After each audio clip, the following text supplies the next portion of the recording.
We're back. Welcome back, guys. Back.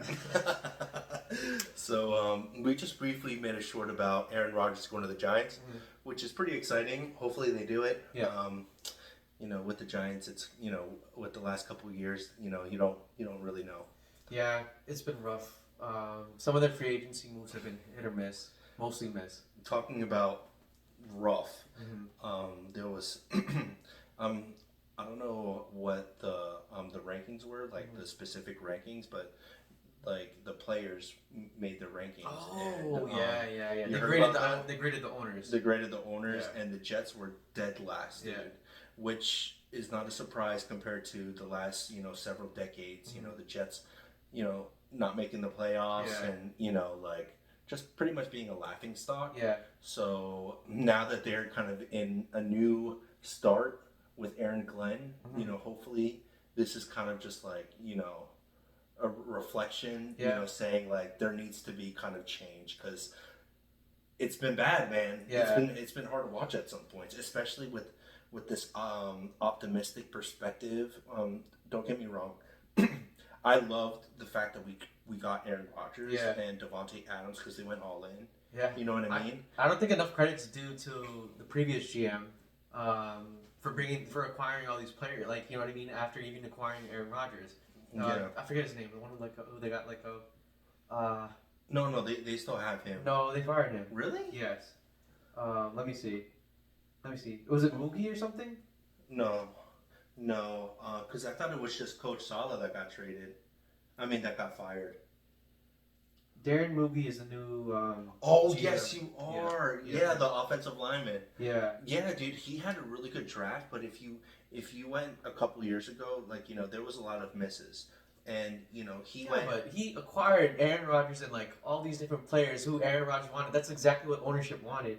Yeah. Like that's hard to do, to acquire Devontae Adams and Alan Lazard, and like, you know what I mean, Brandon Cobb. That's difficult to do. Yeah, but To recruit, like, you know what I mean, like, and he pulled it all off. Like, it didn't pan out, but he did what they wanted him to do. yeah, but you can swing and miss, but when it's like you have that like Joe Douglas. Joe Douglas, Yeah. exactly. But the Giants are in this similar situation. Yeah. Like with their quarterback, they swung with the quarterback. It Yeah. didn't plan out, and now they're in this position. Mm-hmm. The Jets had that with Zach Wilson. Yep. You know what I mean? Yep. That was their guy. They went with it, and unfortunately, he wasn't the guy.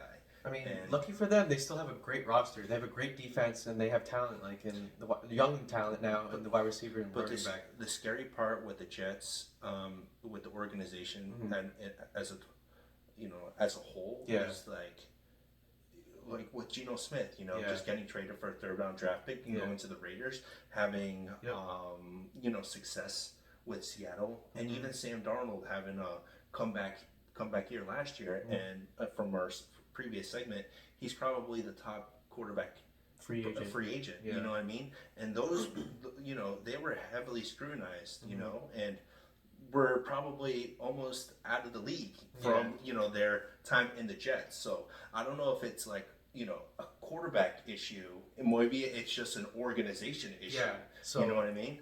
yeah, I totally understand what you're saying, and also like hiring Aaron Glenn. Aaron Glenn's a great coach.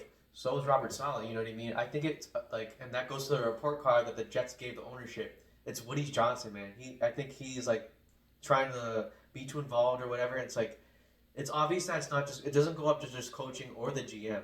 Like, ownership has to, like, I don't know. I forget, like, there was a few comments about, like, I think the Jets players, like, saying, like, one of the biggest reasons why they gave him an F was it was like the dietary plan that they had at the Jets program. Like, it was probably like, I don't know, like, I don't know. No other team graded their ownership lower than a C, I think, and the Jets gave them like an F. That's overwhelming because it's the whole team. Yeah. You know what I mean? I think it was more like he wanted to be in the conversation, Yeah. and not letting like the front office do what they needed to do. Right. And I think that was a big point with Aaron Glenn, Yeah. and the new general manager and the front office, because they kind of went all out. Like they pretty much cut everything. And it's like a new leaf, which is kind of like a something that hopefully will help. Yeah. But Aaron Glenn, former Jet, Pro Bowler, Yeah.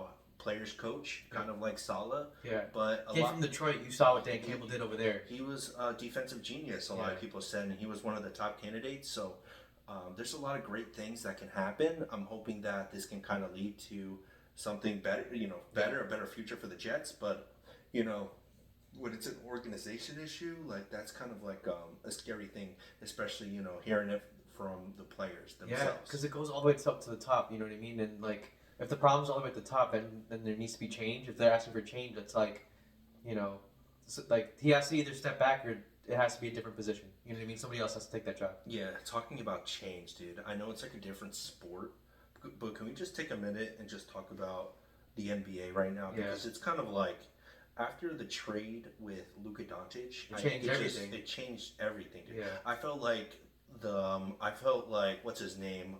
Luka? No, the boss of the NBA. What's his name? Adam Silver. I felt like Adam Silver was listening to our podcast, and he was talking about why are nobody's watching the videos, and he was like, you know what? We're just gonna have Luka Doncic go to the Lakers, and then the Lakers be like one of the top 3 teams in the West. You know what I mean? Like, they're the number 2 seed right now. It's freaking ridiculous, man. All of a sudden, like, LeBron James in his 40s is playing like premier LeBron James. Yeah. And their defensive presence is what's reaching them to those like limits. Yeah. You know what I mean? No, to those highs. Yeah. And then Luka Doncic is probably in this like mentality, like, I can't believe they did this to me, but exactly, he's playing like a dog right now. He's playing like a dog. Yeah, man. Like, it just, I don't know what Nico was thinking, man. Obviously, it was like a win now mode. Man, it looked good on paper, but it doesn't look good right now for Dallas. Yeah, man. It does not look good, especially with Kyrie getting injured. And the one thing I remember listening to his press conference, he said, I made a gamble, and we'll see how it holds out, dude. You can't gamble with franchise players, bro. Dude. Obviously, you can't expect what happened with Kyrie. With a torn ACL. Yeah. Now he's going to be off for the regular season, postseason, and next season. And Anthony Davis, and he came injury prone. He played like not even one game. Yeah, I don't know how many minutes he lasted. You can understand how he fits with it with Gafford and Klay Thompson and Kyrie Irving, and they had a nice little a win now thing. Dude, that's what I'm saying. Like, on paper it looked great, but like with these things, like, you don't know.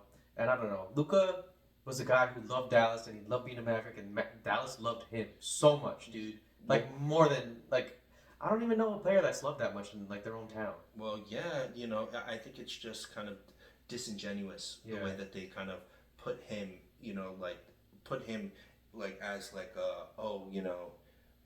I don't like the way that his work ethic, when you have Dirk Nowitzki and all these other guys that kind of like Jokic that kind of like does what he does, and then, they're not like too involved in his life or whatever. Well, or like too critical about like what he does in his off season. Obviously, like that's a big deal. Like work ethic.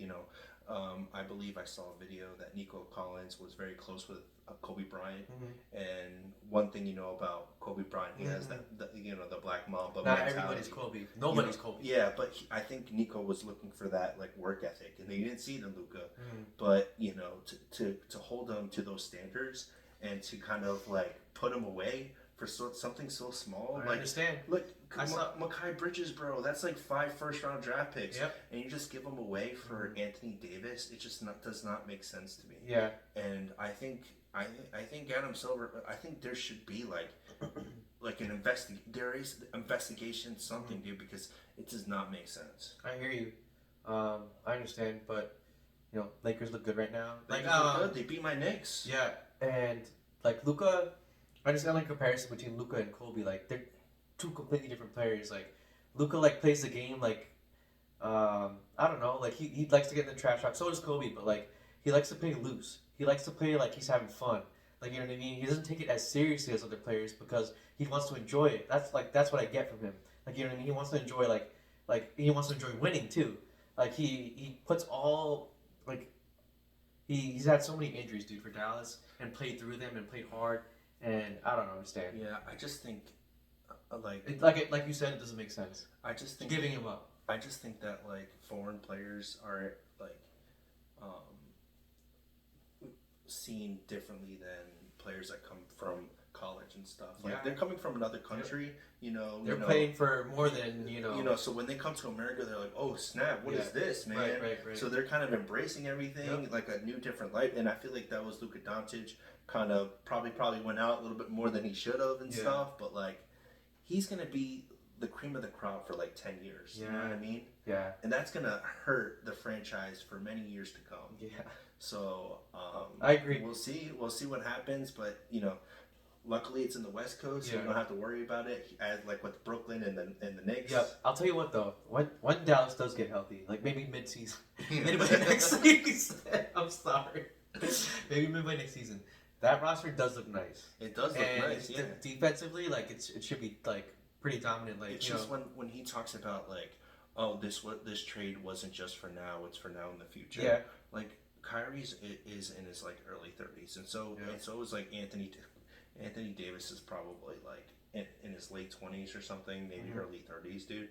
Like they just have a couple years. You know what I mean? Like Klay Thompson, he's already like, at the end. He's already at the end. Gafford and Washington, like they're pretty young. Oh yeah. We'll see, but that you do have Oklahoma City. You do have like the Houston Rockets that are playing premier, like playing pretty good. Memphis, Golden State. How about Jimmy Butler, bro? Jimmy Butler's been pretty solid, but you know that, dude. Playoff Jimmy is like a real thing. Oh yeah. He's gonna come. He's gonna do his thing. The West Coast is just really fun to watch. Yeah. The East Coast, it's pretty more straightforward. It's very open. I feel like the East Coast is like open, like pretty much, not besides Cleveland, Boston, and the Knicks. Even Milwaukee, like in a 7-game series with the Pacers, I could see the Pacers winning. What I'm saying is like with the West Coast, you have Oklahoma City, which should be the ones, right? But they haven't proven themselves in the playoffs. They always struggle. Exactly. Yep. So that always gives them the question of can they reach it, right? Yeah.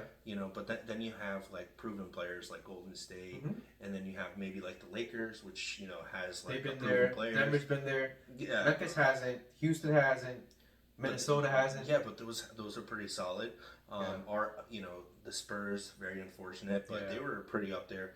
But East Coast, like, it's either the Cavs, which is playing like a historic run, right? Yeah. Where they're just like dominating. So you can think like they would probably be one of the top ones, or Boston, which is probably the heavy favorites. Absolutely. Like the Knicks are pretty good, but they're like 0 like 8 playing like those top premier teams. Yeah. Dude. Like it's been a struggle to watch at times. Like I remember the last Boston Celtic game, I was super hyped. Yeah. And then all of a sudden they just got rocked, and it brought me back to reality. Yeah. Boston's no joke, man. Especially like not even just like that. Like all these other teams, like you said, like Golden State and the Lakers, like having that Denver, like they having that playoff experience, deep playoff experience. You know what I mean? Because you have to get through rounds. Like your body has to like go through like so much to like get to that point and like still push 7 games more for the championship. Like it's a lot. You know what I mean? And you need depth. You need depth, absolutely. And with the Knicks, man, they love it. Tom Thibodeau loves his starters, man, and he gives them a lot of minutes, which is great. They love it. But when you're coming down to the playoffs, man, you need help from your bench, and you need those guys to contribute, even when they're on the floor for like 15, 20 minutes. Like they have to do something. Like they have to be able to score and find ways to stop the other team from scoring while your starters are out. It's going to be interesting to see because the Knicks' expectations are high. Yeah. So if they don't match up those expectations, it's going to be interesting to see what they do with Tom Thibodeau. Yeah. Because his coaching format is pretty straightforward. Yeah. Which has worked, but it hasn't reached that level where they want to be. Exactly. And then with your hometown, Brooklyn, I still think still think they have a little ways to go. Yeah. Oh yeah, they have a lot to go. They have a lot to go. It's just it's unfortunate they always have injuries, man. Yeah, the whole league has injuries, so it is what it is. They just got Cam Thomas back, which is good. Luckily, I mean, not so luckily, they haven't been doing too well with Cam Thomas back in the lineup. They're still figuring things out, but we'll see. I think they could still possibly get that 10th spot for the play-in, but if they do, I don't really see them moving too much. The meter, at least. I like D'Lo. I love him back with the Nets. Yeah, man, we'll see. It's more like looking towards the draft and the offseason, see what kind of moves they can make. But like you mentioned, dude, playoff experience matters. Yeah. So they have a lot of young players, So I would like to see them kind of like. Oh yeah. See it would be what great. they can do under the, the playoff microscope. Yeah, if they could get to that play-in tournament, it'd be great for like all those players because everybody there is young. Yeah, man. Yeah. Well, this is a pretty short video, but we just wanted to kind of get back to the grind. Yeah, we got to touch on basketball, man. Yeah. Basketball. Thanks, man. Yep. We appreciate it. Yep. Hopefully, we can bring some more. I was really watching the Invincible series. Oh my gosh, it's so good. We got to talk about it. Yeah, I have to catch up on that. That's why we're not making a video. Yeah. but we appreciate it. Thank you for watching, and just give us a like and subscribe. And thank you. Yep. Yeah. Thank you guys. Cheers.